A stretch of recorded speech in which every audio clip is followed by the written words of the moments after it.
buenos días a todos.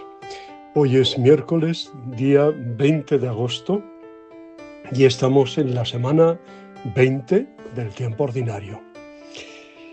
El Evangelio del día de hoy es Mateo 21 al 16.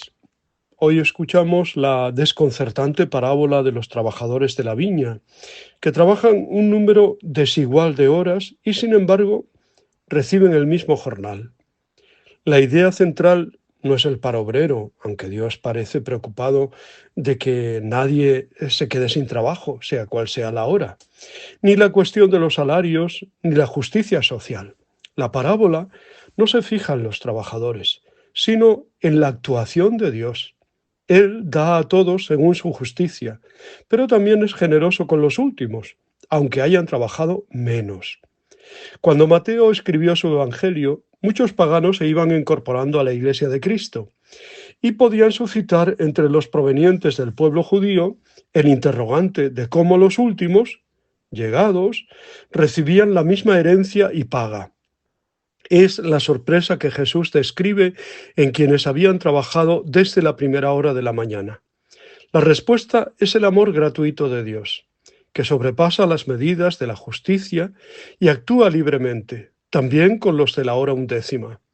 El tema no es si a los primeros les paga lo justo, sino que Dios quiere pagar a los últimos también lo mismo, aunque parezca que no se lo hayan merecido tanto. Los caminos de Dios son sorprendentes. No siguen nuestra lógica. Él sigue llamando a su viña a jóvenes y mayores, a fuertes y débiles, a hombres y mujeres, a religiosos y laicos. ¿Tendremos envidia de que Dios llame a otros distintos o que premie de la misma manera a quienes no tienen tantos méritos como creemos tener nosotros? ¿Nos duele que en la vida de la comunidad eclesial los laicos tengan ahora más protagonismo que antes? ¿O que haya igualdad entre hombres y mujeres? ¿O que las generaciones jóvenes vengan con ideas nuevas y con un estilo particular de actuación? Abraham fue llamado a los 75 años. Samuel, cuando era un jovencito. Mateo, desde su mesa recaudador. Pedro tuvo que abandonar la barca.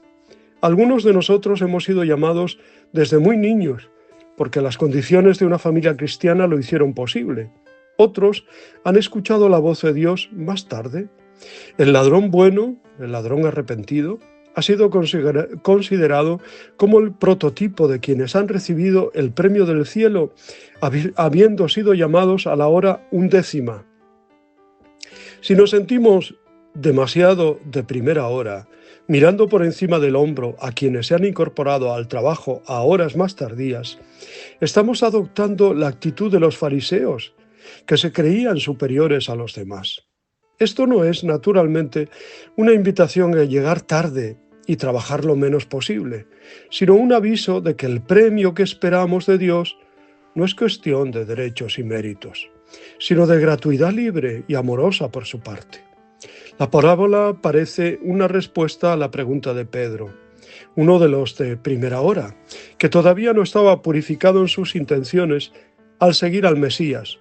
A nosotros, ¿qué nos va a tocar? Hoy es un buen día para cantar el himno de vísperas, hora de la tarde, fin de los labores, que en sus diversas estrofas nos hace alabar a Dios por su insondable misericordia y generosidad a la hora de darnos el jornal de nuestro trabajo. El día 20 de agosto, la Iglesia celebra, entre otros santos, la memoria de San Bernardo de Claraval, monje francés que vivió en los siglos XI y XII. Fue una de las figuras más relevantes de su tiempo y su contribución a la teología y a la espiritualidad católica ha sido determinante, y especialmente en lo que respecta a la piedad filial a la Virgen María. La tradición lo ha llamado cazador de almas y vocaciones. Se llevó consigo a toda parte de su familia entera, ¿no? Y oráculo de la cristiandad, y las razones para esto son múltiples, aunque generalmente concurren en torno a su fortaleza de carácter y su aguda inteligencia. Bernardo fue el primer y más famoso abad del monasterio de Claraval. célebre abadía cisterciense por su influencia cultural y sus abundantes frutos de santidad. En este sentido, Bernardo es reconocido como uno de los grandes poseedores, impulsadores del renacimiento de la vida monástica a inicios del segundo milenio. Fue consejero de reyes y papas, escribió varios libros, es el autor de una de las oraciones a la Virgen más hermosas que existen, el Acordaos, ¿no? Y también es célebre esa frase de mira la estrella, invoca a María, ¿no? Que es toda una oración hacia María, ¿no? Preciosa.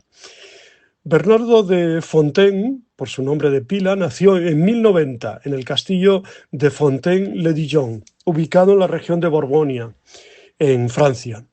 Su familia pertenecía a la nobleza gala. Su padre, Tescelino, fue uno de los caballeros del duque de Borgoña, y su madre, Alice, era hija de un poderoso señor feudal llamado Bernardo de Montbard. Bernardo fue el tercero de 7 hermanos. Desde niño tuvo una relación muy estrecha con su madre. Ella decía que estando embarazada había tenido una visión sobre la vida de su hijo como un santo. Bernardo era un niño sensible y habitualmente reservado.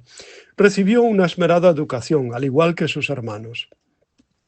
Cuando murió su madre, el pequeño Bernardo dirigió la mirada hacia la Virgen María, fuente de sus consuelos, y por quien profesó una fuerte devoción toda su vida.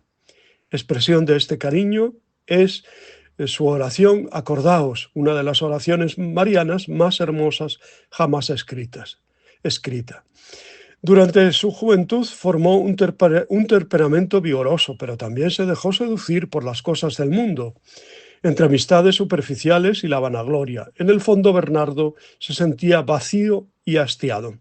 La noche de Navidad del año 1111, Bernardo se quedó dormido. En sueños se le apareció la Virgen María, llevando al niño Jesús en brazos, y mirándolo, se lo ofreció para que lo amara e hiciera que otros lo amen también.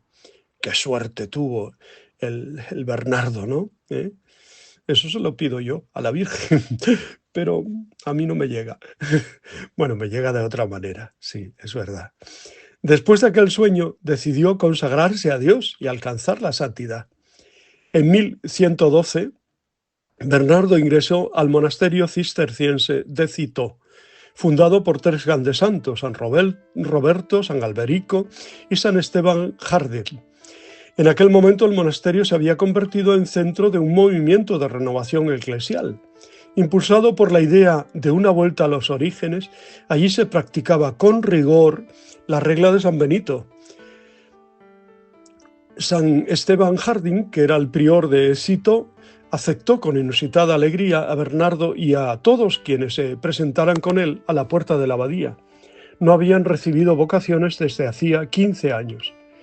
El empeño que puso Bernardo para alcanzar la santidad a través del espíritu originario de la vida monacal hizo que sus superiores confiaran en él para liderar un proyecto ambicioso. Con solo 25 años, fue enviado a fundar, con otros 12 monjes, un nuevo monasterio en Champagne, al que llamó Clairvaux, es decir, Claraval, que en francés significa Valle Claro. El primer abad sería él. Bernardo llevó una vida rigurosa y exigente. Su oración constante, su preocupación por ser fiel a Cristo, con todo, atrajo a muchos a la vida monástica. Se ganó el apelativo de el cazador de almas y vocaciones. Se dice que los jóvenes temían que el santo hablara, las jovencitas, mejor dicho, temían que el santo hablara con sus novios, porque terminaban pidiendo ser admitidos en la abadía. Bernardo visitó y predicó en escuelas, universidades, pueblos, campos, para hablar sobre las bondades de la vida religiosa. Fundó cerca de 300 monasterios y consiguió que 900 hombres profesaran sus votos. Uno de sus discípulos, Bernardo de Pisa, llegó a ser papa con el nombre de Eugenio III. Y Bernardo no solo fue parte de una familia noble. Bernardo perteneció a una familia santa. Su madre, la beata Alice de Montbard, fue una mujer caritativa y entregada a la voluntad de Dios. Formó en la fe cristiana a sus 7 hijos y murió rezando el Santo Rosario. Su padre, el venerable Tescelino, le perdonó la vida a un caballero que lo retó a duelo. El buen hombre quiso así inculcar a sus hijos mayores, el beato Gerardo y el beato Gui, la importancia de la misericordia. Sin embargo, todo proceso rumbo a la santidad tiene altos costos. Cuando Bernardo manifestó a su familia el deseo de hacerse monje, encontró una fuerte oposición. A pesar de esto, el santo consiguió que las cosas cambiaran. No solo venció aquella oposición inicial, sino que terminó llevando consigo a sus 4 hermanos mayores, Bernardo, Gui, Andrés y Bartolomé, todos ellos futuros beatos, así como a uno de sus tíos y 31 acompañantes. Bueno, sería larguísimo hablar de toda la vida y la trayectoria de San Bernardo, ¿no? Hijo del ambiente de su época, con las cruzadas, Bernardo no es solo una mezcla de monje y caballero, con una incesante tendencia hacia la reclusión monástica, lo cual le hace declinar las dignidades eclesiásticas que le ofrecen. Se le ha definido como papa emperador no coronado de su siglo. Esta definición explica claramente la importancia religiosa y política que tuvo en el siglo XII, que ha merecido con justicia el nombre de época bernardina. Los motivos que animaron su actuación los describe, por ejemplo, Dante cuando hace la alabanza de su Vivace Carità en el Paraíso, ¿no? En los números 109 al 110, ¿no? San Bernardo murió en Claraval el 20 de agosto de 1153 y fue canonizado en 1174. Pues damos gracias a Dios por la vida y la obra y el testimonio de San Bernardo de Claraval.